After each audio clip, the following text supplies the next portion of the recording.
Mean राशि वाले दोस्तों, क्या पिछले कुछ महीनों से आपके खर्चे आपकी आमदनी से कई गुना ज्यादा बढ़ गए हैं? क्या आपकी बुद्धि और आपकी ऊर्जा लगातार व्यर्थ के कामों में खर्च हो रही है? और क्या मानसिक तनाव ने आपकी रातों की नींद उड़ा दी है? अगर आपका जवाब हाँ है तो अब एक बहुत ही गहरी और सुकून भरी सांस लीजिए, क्योंकि अप्रैल का यह महीना आपके जीवन में एक बहुत बड़ा और सकारात्मक तूफान लेकर आ रहा है। आपके 12वें भाव में मंगल और राहु के मिलने से जो भयंकर और खर्चीला अंगारक योग बना हुआ था, जिसने आपके जीवन में नकारात्मक ऊर्जा भर दी थी, 2 अप्रैल को उस महाकष्टकारी योग का हमेशा के लिए अंत होने जा रहा है। इतना ही नहीं, जो पिछले कुछ समय से बुद्धि कारक बुध भी बाधक स्थान पर बैठकर बुद्धि पर नकारात्मक प्रभाव डाल रहा था, उससे भी बहुत बड़ी राहत मिलने जा रही है। इसलिए अप्रैल का महीना मीन राशि वाले दोस्तों के लिए राहत, सफलता और अपार धन लेकर आ रहा है। जैसे जैसे अप्रैल का यह महीना आगे बढ़ेगा, व्यतीत होता जाएगा, आपके खर्चे कम होते जाएंगे और धन की स्थिति मजबूत बनती जाएगी। तो किन किन क्षेत्रों में आपको मिलेगी सफलता और किन बातों का रखना होगा आपको खास ध्यान, अगले कुछ मिनटों में हम आपके जीवन के हर एक पहलू की बहुत ही गहराई से और सच्चाई के साथ पड़ताल करेंगे। इसलिए मेरे साथ इस वीडियो में बिना स्किप किए अंत तक जरूर बने रहें। नमस्कार दोस्तों, मैं हूं आपका दोस्त और गाइड एस्ट्रोलॉजर राजेश कालिया, और आप देख रहे हैं आपका अपना पसंदीदा और भरोसेमंद चैनल अक्षित एस्ट्रो मास्टर। मेरे मीन राशि वाले दोस्तों, कैसे हो दोस्तों? आपकी राशि के लिए अप्रैल का महीना कोई साधारण महीना नहीं है। यह महीना ग्रहों की एक ऐसी शुभ व्यवस्था लेकर आ रहा है जो आपकी बंद किस्मत के तालों को खोल देगी। आए सबसे पहले बात करते हैं आपके करियर, नौकरी, व्यापार और आपकी आर्थिक स्थिति की। करियर के दृष्टिकोण से अप्रैल का महीना आपके लिए एक शानदार शुरुआत लेकर आ रहा है। महीने की शुरुआत में ही 2 अप्रैल को जब अंगारक योग भंग होगा, तो कार्य क्षेत्र में चल रही सभी गुप्त राजनीति और बेवजह की बाधाएं अचानक से समाप्त हो जाएंगी। आपके काम में जो एक रुकावट सी आ गई थी, वह दूर होगी और आपके अंदर एक नई ऊर्जा का संचार होगा। व्यापार से जुड़े दोस्तों के लिए यह समय बहुत ही शुभ है। आपकी निर्णय लेने की क्षमता बहुत मजबूत होगी। आप जो भी नई नीतियां बनाएंगे, वह आपके व्यापार को एक नई ऊंचाई पर ले जाएगी। विशेषकर महीने के मध्य के बाद का समय नौकरी पेशा दोस्तों के लिए किसी वरदान से कम नहीं है। इस समय पिछले समय से बना हुआ सूर्य शनि का युति योग भंग हो जाएगा और सूर्यदेव उच्च राशि में प्रवेश कर जाएंगे। अगर आप प्रमोशन या इंक्रीमेंट का इंतजार कर रहे थे, तो इस महीने आपको कोई बहुत बड़ी खुशखबरी मिल सकती है।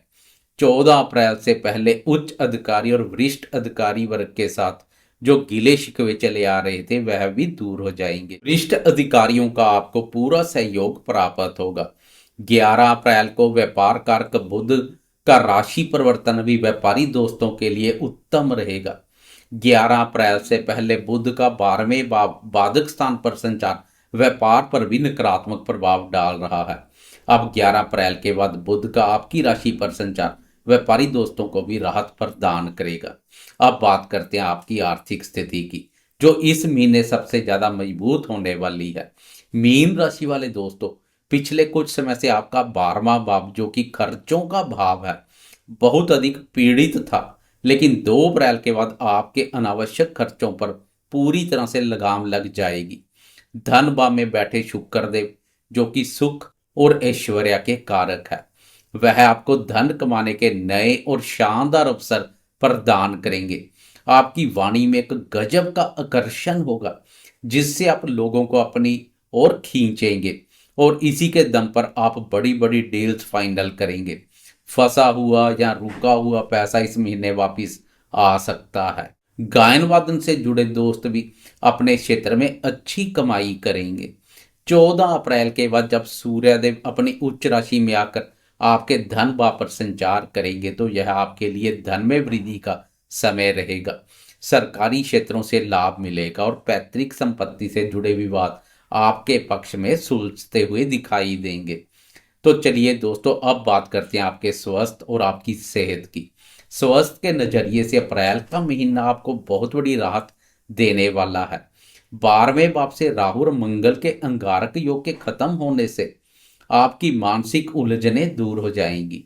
जो अनिंद्रा या नींद न आने की समस्या आपको परेशान कर रही थी वह अब पूरी तरह से ठीक हो जाएगी।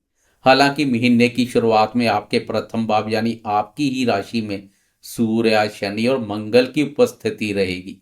इन गर्म और क्रूर ग्रहों का प्रभाव आपके स्वभाव में थोड़ा सा गुस्सा या चिड़चिड़ापन ला सकता है। आपको बेवजह क्रोध आ सकता है, इसलिए आपको अपने गुस्से पर और अपने बीपी पर थोड़ा सा नियंत्रण रखने की आवश्यकता रहेगी। सिर दर्द या आंखों में जलन जैसी छोटी मोटी समस्या हो सकती है। अधिक गर्म तासीर वाली चीजें खाने से परहेज करें और सुबह के समय योग और ध्यान को अपनी दिनचर्या में शामिल करें। कुल मिलाकर स्वास्थ्य में पहले से बहुत ज्यादा सुधार दिखाई देगा। शिक्षा और संतान पक्ष की बात करें तो मीन राशि के विद्यार्थियों के लिए अप्रैल का महीना सफलता के नए द्वार खोलने जा रहा है। पिछले समय में बुद्धि के कारक बुध का 12वें भाव में होना आपके दिमाग को भटका रहा था। आपकी ऊर्जा सही दिशा में नहीं लग पा रही थी, लेकिन इस महीने आपकी बुद्धि और आपकी एकाग्रता में एक जादुई बदलाव देखने को मिलेगा। विशेषकर 11 अप्रैल के बाद का समय विद्यार्थियों के लिए किसी चमत्कार से कम नहीं होगा। आप जो भी पढ़ेंगे वह आपको बहुत जल्द याद होगा। प्रतियोगी परीक्षा की तैयारी कर रहे विद्यार्थियों को इस महीने अपनी मेहनत का बहुत ही शानदार परिणाम मिलेगा। संतान पक्ष की बात करें तो आपके बच्चों के अंदर भी एक नया आत्मविश्वास जागेगा। शिक्षा और करियर के क्षेत्र में आपके बच्चे कोई बड़ी उपलब्धि हासिल कर सकते हैं, जिससे समाज में आपका मान सम्मान बढ़ेगा। प्रेम संबंधों और दाम्पत्य जीवन के मोर्चे पर यह महीना आपको थोड़ा धैर्य रखने की सलाह देता है। अगर आप सिंगल हैं और किसी से प्रेम करते हैं तो अपनी भावनाओं को व्यक्त करने के लिए महीने का दूसरा आधा हिस्सा ज्यादा बेहतर रहेगा। दाम्पत्य जीवन की बात करें तो 11 अप्रैल तक दाम्पत्य भाव के स्वामी बुध का 12वें भाव बाधक स्थान पर संचार कुछ शुभ नहीं है। इसके अलावा आपकी राशि में गोचर कर रहे मंगल और सूर्य की दृष्टि सीधे आपके सप्तम भाव यानी दाम्पत्य भाव पर पड़ेगी। शनि की दृष्टि पहले से ही पड़ रही है। अब सूर्य, मंगल और शनि की दाम्पत्य भाव पर दृष्टि अधिक नकारात्मक ऊर्जा पैदा कर सकती है, आग में घी डालने का कार्य करेगी। इससे पति पत्नी के बीच छोटी छोटी बातों को लेकर ईगो यानी अहंकार का टकराव हो सकता है। आपको ऐसा लग सकता है कि आपका जीवन साथी आपकी बातों को समझ नहीं रहा है। मेरी आपको यही सलाह है कि इस महीने अपने रिश्तों में गुस्से को बिल्कुल भी जगह ना दें। एक चुप 100 सुख वाली नीति पर चले तो अधिक बेहतर रहेगा। आपके धन भाव में बैठे शुक्रदेव आपकी वाणी को मधुर बनाएंगे। बस आपको अपनी उस मधुर वाणी का सही इस्तेमाल करना है। शांत रहकर और एक दूसरे की भावनाओं का सम्मान करके आप अपने दाम्पत्य जीवन को बहुत ही खूबसूरत बना सकते हैं। दोस्तों, अब तक हमने आपके जीवन के सभी महत्वपूर्ण क्षेत्रों पर गहराई से बात की, लेकिन यह सभी शुभ परिणाम आपको आखिर क्यों मिल रहे हैं? इसके पीछे का ज्योतिषीय विज्ञान और ग्रहों की सटीक चाल क्या है? आए अब वीडियो के इस अंतिम और सबसे महत्वपूर्ण हिस्से में एक एक करके उन सभी ग्रहों के राशि परिवर्तन पर बात करते हैं, जो इस अप्रैल के महीने में आपकी किस्मत बदलने वाले हैं। इस महीने की सबसे पहली और बड़ी घटना 2 अप्रैल को घटने जा रही है। 2 अप्रैल को ऊर्जा और साहस के कारक मंगल देव अपना राशि परिवर्तन करके आपकी ही राशि यानी मीन राशि के प्रथम भाव में प्रवेश करेंगे। यह गोचर आपके लिए एक बहुत बड़ा वरदान है, क्योंकि मंगल के वहां आते ही आपके 12वें भाव यानी बाधक और खर्चों के भाव में लंबे समय से चला आ रहा मंगल और राहु का भयंकर अंगारक योग हमेशा के लिए भंग हो जाएगा। यह योग आपकी बहुत सी नकारात्मक ऊर्जा को खत्म कर देगा। अब प्रथम भाव में मंगल आपके आत्मविश्वास को चरम पर ले जाएंगे। बस एक बात का ध्यान रखें, जोश के साथ होश भी बनाए रखें, क्योंकि अब आपकी राशि पर सूर्य, मंगल और शनि का युति योग जोश के साथ क्रोध में भी वृद्धि करेगा। इसके बाद दूसरी महत्वपूर्ण ज्योतिषीय घटना 11 अप्रैल को होगी। 11 अप्रैल को बुद्धि, वाणी और व्यापार के कारक बुधदेव बाधक स्थान यानी 12वें भाव खर्चों के भाव से मुक्त होकर आपके प्रथम भाव अर्थात आपकी राशि मीन में प्रवेश कर जाएंगे तथा नीच भंग राजयोग का निर्माण करेंगे। यह राजयोग आपकी बुद्धि को प्रखर बनाएगा और आप अपनी सूझबूझ से बड़े बड़े काम आसानी से निकाल लेंगे। इसके बाद 14 अप्रैल को ग्रहों के राजा प्रतापी सूर्यदेव भी अपनी उच्च राशि मेष में प्रवेश करेंगे, जो कि मीन राशि वालों का दूसरा भाव यानी धन भाव है। सूर्य के इस गोचर के साथ ही आपकी राशि में लंबे समय से चल रहा सूर्य और शनि का शत्रुता पूर्ण युति योग पूरी तरह से भंग हो जाएगा। आपके सिर से एक बहुत बड़ा बोझ उतर जाएगा।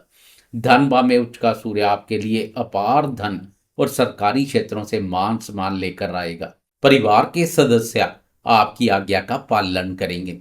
सूर्य के बाद शुक्र की चाल में बदलाव देखने को मिलेगा। महीने की शुरुआत से ही सुख और ऐश्वर्य के कारक शुक्र देव आपके दूसरे भाव यानी धन भाव पर संचार कर रहे हैं। धन भाव में शुक्र के परिणाम अत्यधिक उत्तम होते हैं। यह 19 अप्रैल तक आपको आर्थिक रूप से बहुत मजबूत करेंगे। फिर 19 अप्रैल को शुक्र देव अपना राशि परिवर्तन कर आपके तृतीय भाव यानी अपने ही घर में वृषभ राशि में प्रवेश कर जाएंगे। अब पराक्रम भाव के स्वामी का पराक्रम भाव पर संचार आपके साहस और पराक्रम में वृद्धि करेगा। यहां आकर शुक्र आपके पराक्रम को ही नहीं बल्कि आपकी क्रिएटिविटी में भी वृद्धि करेंगे। सोशल मीडिया से जुड़े दोस्त अपने बुद्धि बल और क्रिएटिविटी के दम पर अपने क्षेत्र में बहुत अच्छा कार्य करेंगे। नेम और फेम में वृद्धि होगी। भाई बहनों से प्रेम बढ़ेगा और यात्राएं सफल होंगी। और अंत में महीने के आखिरी दिन यानी 30 अप्रैल को बुध देव एक बार फिर से अपना राशि परिवर्तन करेंगे और आपके दूसरे भाव यानी मेष राशि में प्रवेश कर जाएंगे। यहाँ पहले से कौन है? यहाँ पहले से ही उच्च के सूर्यदेव संचार कर रहे हैं। अब दूसरे भाव धन भाव पर सूर्य और बुध का युति योग एक बहुत ही शानदार बुध आदित्य राय योग का निर्माण करेगा। यह योग महीने के अंत में आपकी आर्थिक स्थिति को एक बहुत ही मजबूत और सुरक्षित मुकाम पर ले जाकर खड़ा कर देगा। मीन राशि वालों के लिए यह उत्तम रहेगा। सूर्य और बुध का धन भाव पर युति योग व्यापारी दोस्तों को भी सरकारी नीतियों से धन लाभ के मौके पैदा करेगा। मीन राशि वाले दोस्तों, कुल मिलाकर देखा जाए तो जैसे जैसे अप्रैल का महीना व्यतीत होता जाएगा आपके लिए परिस्थितियां अत्यधिक ही अनुकूल बनती जाएंगी। आपके जीवन से खर्चों का और तनाव का अंधेरा दूर हो जाएगा, छट जाएगा और धन सुख तथा सफलता का नया सवेरा होगा। इस शानदार महीने को और भी अधिक शुभ बनाने के लिए प्रतिदिन सूर्यदेव को तांबे के लोटे से जल अर्पित करें और मंगलवार के दिन हनुमान चालीसा का पाठ करें। उम्मीद है आपको ग्रहों के गोचर की यह विस्तृत और सच्ची जानकारी बहुत पसंद आई होगी। अगर आपको वीडियो अच्छी लगी हो तो इसे लाइक और अपने दोस्तों के साथ शेयर जरूर करें। हमारे चैनल अक्षित एस्ट्रो मास्टर को सब्सक्राइब करना ना भूलें। कमेंट बॉक्स में अपने इष्ट देव का नाम जरूर लिखें। मैं हूं आपका दोस्त एस्ट्रोलॉजर राजेश कालिया। अगली वीडियो में फिर आपसे मुलाकात होगी। तब तक के लिए मुझे आज्ञा दें। नमस्कार। जय माता दी।